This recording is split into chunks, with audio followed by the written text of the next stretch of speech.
ചുരം കയറും രാഹുൽ.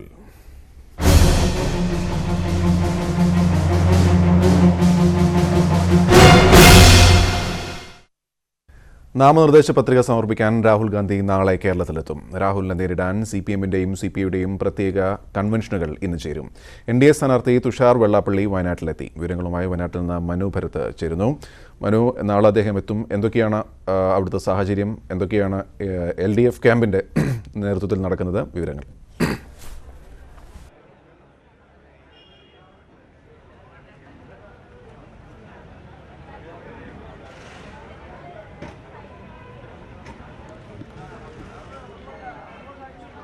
മനു, കേൾക്കാമോ?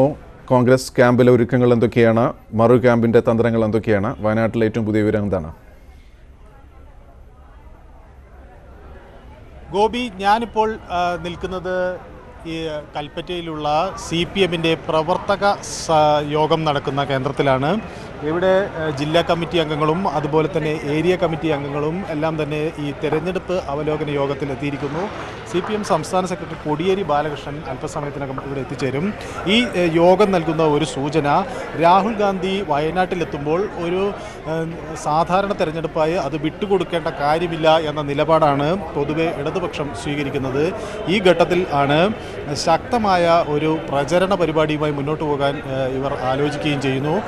രാഹുൽ ഗാന്ധിയുടെ സ്ഥാനാർത്ഥിത്വത്തോടുകൂടി ദേശീയ ശ്രദ്ധ ആകർഷിച്ച് വയനാട് നിൽക്കുമ്പോൾ തന്നെ ഒരു ഒഴുക്കൻ മട്ടിലുള്ളൊരു മത്സരം കാഴ്ചവെച്ച് രാഹുലിന് ഈ വഴി തുറന്നു കൊടുക്കുക എന്ന നിലപാടല്ല CPM-ഉം അതുപോലെ ഇടതുപക്ഷവും സ്വീകരിക്കുന്നത്. ശക്തമായ മത്സരം തന്നെ കാഴ്ചവെക്കാൻ ഉള്ള തയ്യാറെടുപ്പുകൾ നടക്കുന്നു. ഈ വയനാടിൽ നമുക്ക് ഇപ്പോൾ ഈ നഗരത്തിൽ എവിടെ ചെന്നാലും ഇത്തരത്തിൽ പ്രചരണ പ്രവർത്തനങ്ങൾ കാണാൻ കഴിയും. അതുപോലെ കൊടിതോരണങ്ങളുമൊക്കെയായുള്ള വാഹനങ്ങളിൽ ആളുകൾ പോകുന്നതിൻ്റെ ദൃശ്യങ്ങൾ കാണാൻ കഴിയും. അത്തരത്തിൽ വലിയ തോതിൽ രാഷ്ട്രീയമായി വയനാട് ഉണർന്നിരിക്കുന്നു.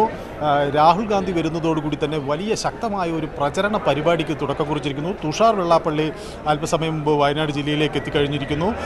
അദ്ദേഹം നാളെ ആയിരിക്കും പത്രിക സമർപ്പിക്കുക.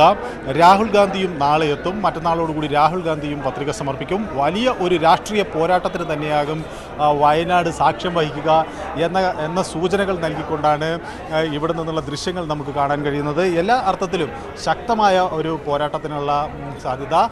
ഇതിൽ ഒരു പ്രധാന ഘടകം, ആദ്യം മണ്ഡലം രൂപീകരിച്ച വർഷം 1,53,000 വോട്ടുകൾക്കാണ് MI ഷാനവാസ് ജയിച്ചിരുന്നതെങ്കിൽ പിന്നീട് സത്യൻ മുഖേരിക്ക് UDF-ന് 20,000 വോട്ടുകളുടെ ഭൂരിപക്ഷം വരെ താഴ്ത്തിക്കൊണ്ടുവരാൻ കഴിഞ്ഞു. അതായത് 1,30,000 വോട്ടുകൾ മറുഭാഗത്തേക്ക് എത്തിക്കുന്നതിൽ, അല്ലെങ്കിൽ 1,30,000 വോട്ടുകളെ സ്വാധീനിക്കുന്നതിന് കഴിഞ്ഞു എന്ന ഒരു ധൈര്യവും CPI-ക്കും അതുപോലെ തന്നെ ഇടതുപക്ഷത്തിനുമുണ്ട്. അതുകൊണ്ട് തന്നെ ശക്തമായൊരു പ്രകടനം കാഴ്ചവെക്കാൻ ഈ മണ്ഡലത്തിൽ രാഹുൽ ഗാന്ധി ഒരുക്കുമ്പോൾ തന്നെ കഴിയും എന്ന ഒരു നിലപാടാണ് ഇടതുപക്ഷത്തിനുള്ളത്. തുഷാർ വെള്ളാപ്പള്ളിയും സമാനമായ ഒരു നിലപാടിൽ തന്നെയാണ്. കാരണം കഴിഞ്ഞ വർഷം ഏതാണ്ട് 80,000-ഓളം വോട്ടുകൾ BJP സ്ഥാനാർത്ഥിക്ക്, അല്ലെങ്കിൽ NDA-യുടെ സ്ഥാനാർത്ഥിക്ക് ഇവിടെ നിന്ന് നേടാൻ കഴിഞ്ഞിട്ടുണ്ട്. ആ ഘട്ടത്തിൽ തുഷാറിൻ്റെ സ്ഥാനാർത്ഥിത്വം വരുന്നതോടുകൂടി കൂടുതൽ ശക്തമായ ഒരു പ്രകടനം NDA-ക്ക് കാഴ്ചവെക്കാൻ കഴിയും. മാത്രവുമല്ല, മറ്റ് വയനാടിൻ്റെ മലയോര പ്രദേശങ്ങളിലുള്ള വലിയ വിഭാഗം ജനങ്ങളുടെ പിന്തുണ NDA-ക്ക് നേടാൻ കഴിയും എന്ന് തുഷാർ വെള്ളാപ്പള്ളിയും കരുതുന്നു. അത്തരത്തിൽ ഒരു ത്രികോണ മത്സരത്തിനുള്ള സാധ്യതകൾ ഒരുക്കിയാണ് ഇടതുപക്ഷവും അതുപോലെ തന്നെ NDA-യും രാഹുൽ ഗാന്ധിയെ വരവേൽക്കുന്നത്. വലിയ ആവേശമാണ് വയനാട്ടിൽ നിന്നും വിവരങ്ങൾ നൽകിക്കൊണ്ടിരിക്കുന്നത്.